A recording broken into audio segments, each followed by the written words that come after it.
Welcome to this podcast. Here we discuss introspection, being, development, and all the good stuff. I'm going to make an assertion that poetry is the highest form of creative arts.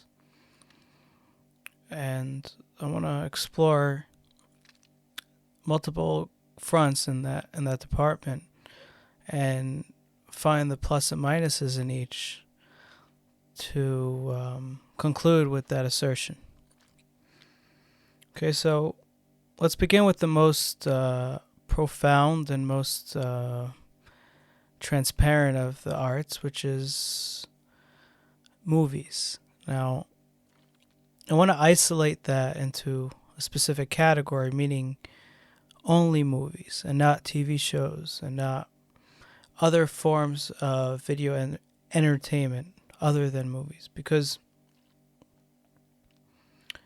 well, it's very hard to create 10 paintings of the same expression. Equally hard to 20 or 30. So having multiple episodes or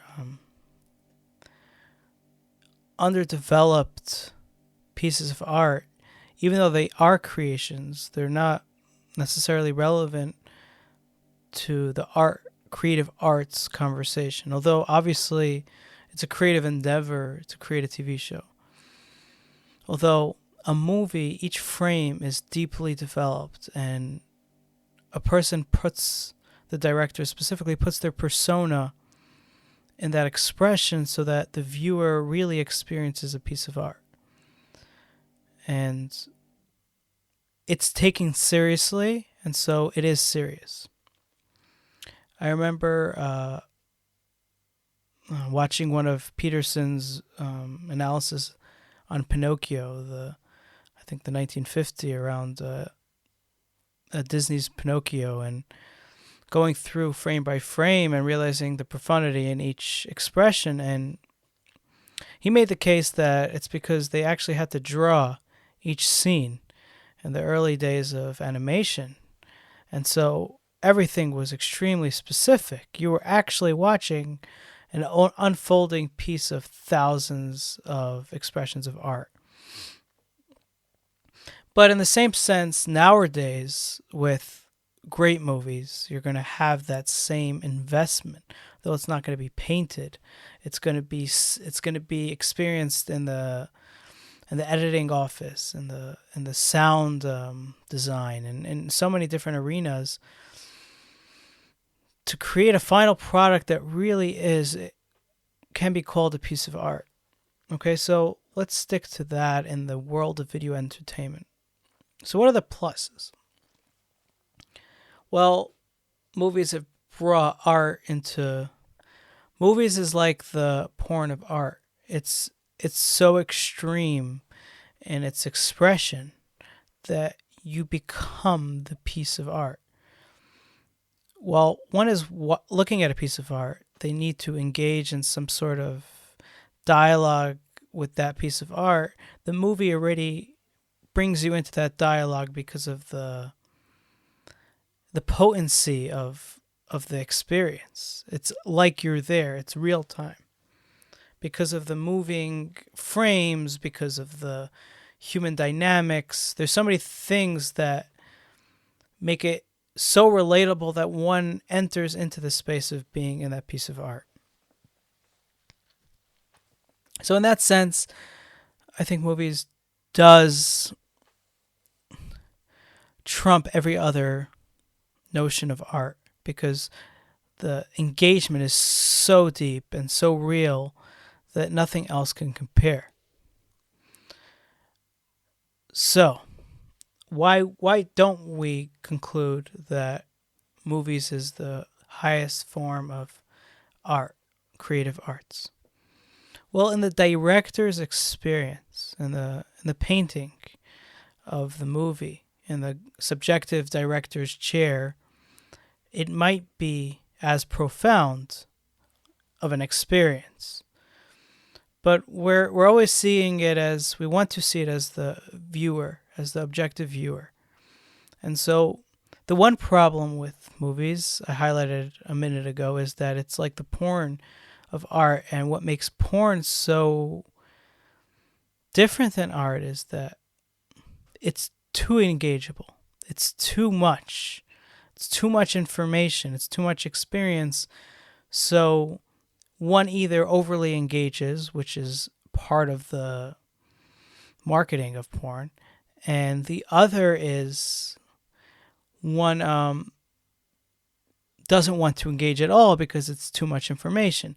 But usually there is no arena where one would engage adequately in such a high level of potency and relate that information back in a very dynamical, healthy way.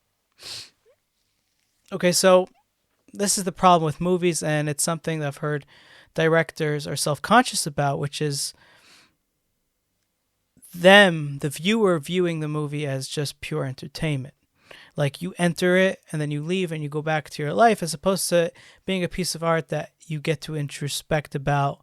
And there's this movement recently of creating these crazy endings so that it forces one, meaning the self-consciousness of the director is becoming more conscious, and it forces the viewer to really explore what that movie meant to them, which is what art is supposed to do. It's not supposed to be this thing that you overly engage in where there is no experience of integration with selfhood, and it's also supposed to engage at some level. Okay, so movies, the weakness is that it becomes so it's so potent that it loses the integration conversation.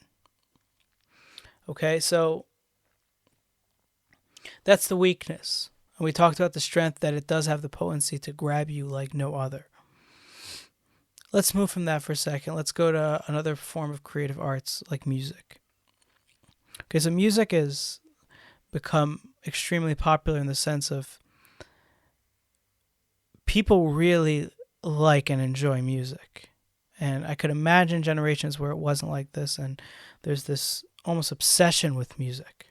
And a lot of it has to do with lyrical vocals and painful expressions, the painful highs, and the melody. Like a lot of the pop songs, there's these high, almost scream in the epitome of the chorus that really grabs people. Okay, so it's another form of art. Okay, so what's the strength of music? Okay, so music doesn't require you to engage like a movie.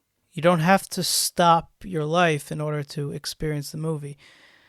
You can continue your thoughts, you could continue your movements, and still enjoy a piece of music. In fact, just sitting and experiencing a piece of music without engaging in other things degrades the experience of the music, because music is very much the rhythm of life. So you want to like dance with life as you're dancing with the music, so that there's this real experience of music. Okay, so the strength is that it taps into life itself, as opposed to one needing to integrate into the music. It could be the background music. Know that it's the background. There's no such thing as a background movie or background piece of art. The music is at best when it's background. When it backgrounds, it's a great background to life, and it adds to life. Okay, so that's the strength of music. The weakness of music is that it stays too much in the background, where it's not highlighting more experience of one's life. And this has a lot to do with the quantity of music that one consumes. If one listens to hours of music a day, there's no way that listening is creating some sort of harmony in their personal life, because of the fact that it stays so much in the background.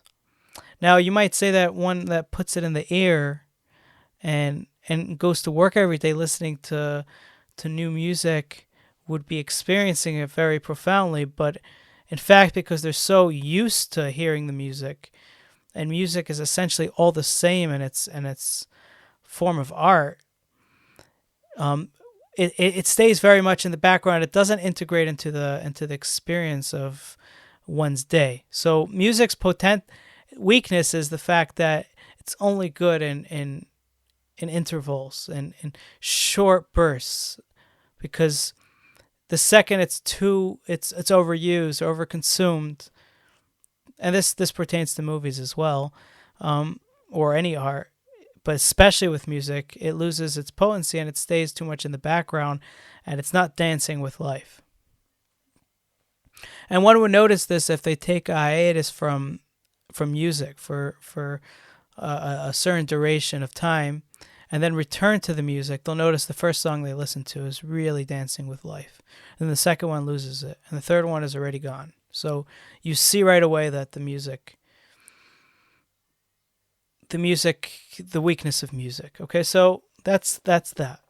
Okay, so we've discussed movies and we've discussed the creative arts and music. There's other creative arts. There's comedic, like comedy, which, yeah, it explores laughter, explores the irony of life, and there's something creative about that, although it's not potent enough for our conversation. And then there's actual art. So let's go to art itself. Okay, the weakness of art itself, and it's quite understandable, is that the fact that it's not potent. You have to really engage in the art. You have to sit there and explore it. It doesn't grab you. And sometimes one would say that the art grabs them, but that's because they've learned the art of integrating art with themselves. But art, there has to be this, like, one has to bring themselves to the art, as opposed to the art bringing. Movies is the opposite of that. Movies brings itself to you. The art, one needs to bring themselves to the art. Okay, so it's not potent. But at the same time, art, different than movies, it encompasses a lot in a little information. While the movie needs a duration of an hour and a half for the full experience of the piece of art, the art is that hour and a half compressed in a single image. And so its strength is the fact that we don't get distracted like we do in a movie. And you can imagine a great movie with a person that's somewhat distracted, and the potency is gone, and the relevance and the art aspect of it's gone. But with a piece of art, as long as someone's in continuous dialogue with the piece of art, there will be a profound experience. Now, as with music and with any other art, too much art loses the taste of art. But I think that there is a protection in art because of the fact that it's very compacted into a single image. The mere fact of exploring the art and bringing oneself to the art demands, even if they've seen 100 pieces of art before that, demands oneself to experience the piece of art in a profound way. Okay, so those are the strengths and weaknesses, I think, of art. Okay, so now let's move to fictional writing. I'm not going to talk about nonfiction because it's creative arts, but in the realm of ideas, and it moves to a separate category than art. But fiction writing, I would say, is another form of art. It is another form of art, and its strength, well, its weakness, I'll talk about its weakness because you see this a lot with avid book lovers, is the fact that they're avid book lovers. The immersion of oneself into a single book is so intense. It's like watching 100 movies. It's so descriptive. And because they're they have to bring themselves to the book as opposed to the movie that brings itself to you. There is this continuous experience through the book, and there's the use of one's own imagination. There's an immersion element to it, so that you can imagine out of all the arts, one would have to distance themselves from the world most when reading a book, because you really create a new world for yourself. And that is the weakness as well, which is that the book lover, right? The fact that they're immersing themselves so much in the book and they enter a new world means that the probability of them using that new world and bringing it into their old world is very slim. It's very near, because it's so new and there's so much information and it's such a new experience for oneself that when they get out of the book, they finish the last page and they go to their life, it's very difficult to drag that new world with them. In fact, the fact that they were willing to spend 3-4 hours entering in a world of imagination means that they don't have like their own imaginative powers in their own life that will counteract and come in conversation with the experience of the book. Because if they did, then they would want to constantly walk away from the book and enter themselves, which is why book lovers are not using, I don't know all book lovers, but the idea of just reading book after book of fiction means that it doesn't get integrated well into selfhood, and that's the purpose of art, where the art brings out one's experiences. And it's like anything, it's like it becomes a piece of entertainment, like a movie, but more so because the immersion of a book is even more intense than a movie. So the probability of bringing back to life is very slim. Now, so how does one approach the art of books, which is a slow process? It's a couple pages here, it's a dialogue here, and it's that integration. But to constantly go into the book, it would be very difficult to integrate. And so the weakness of the book is the integration itself is very difficult.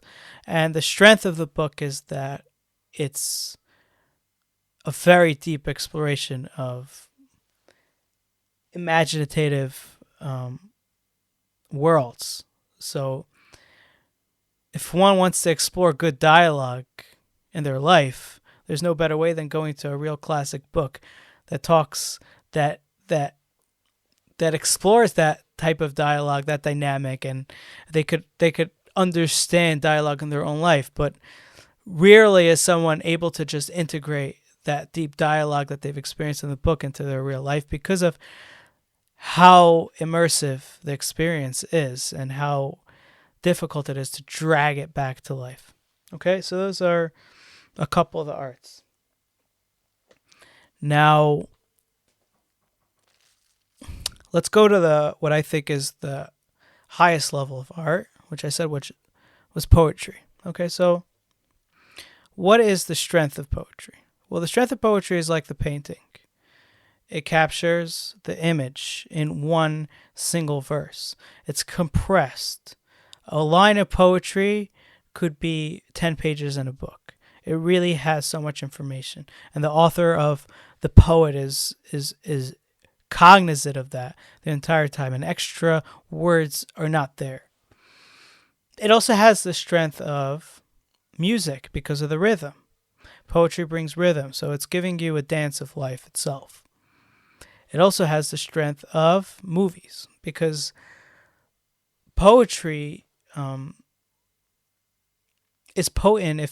So it doesn't have the great strength of movies, but it's definitely glaring, so that one doesn't need to bring so much of themselves to read a piece of poetry. Granted, somewhat of themselves they have to bring, but the poetry reciprocates and brings a little bit of themselves, so that it's not like a a piece of art where one really needs to bring themselves. This could be debatable. One might say the art, but okay, this is my own experience. It depends on how you see life and words and pictures. What are the weaknesses of poetry? Well, one is that one doesn't bring themselves to the words. Okay, so then there's no experience. It's almost like, oh, those are just more words, more ideas.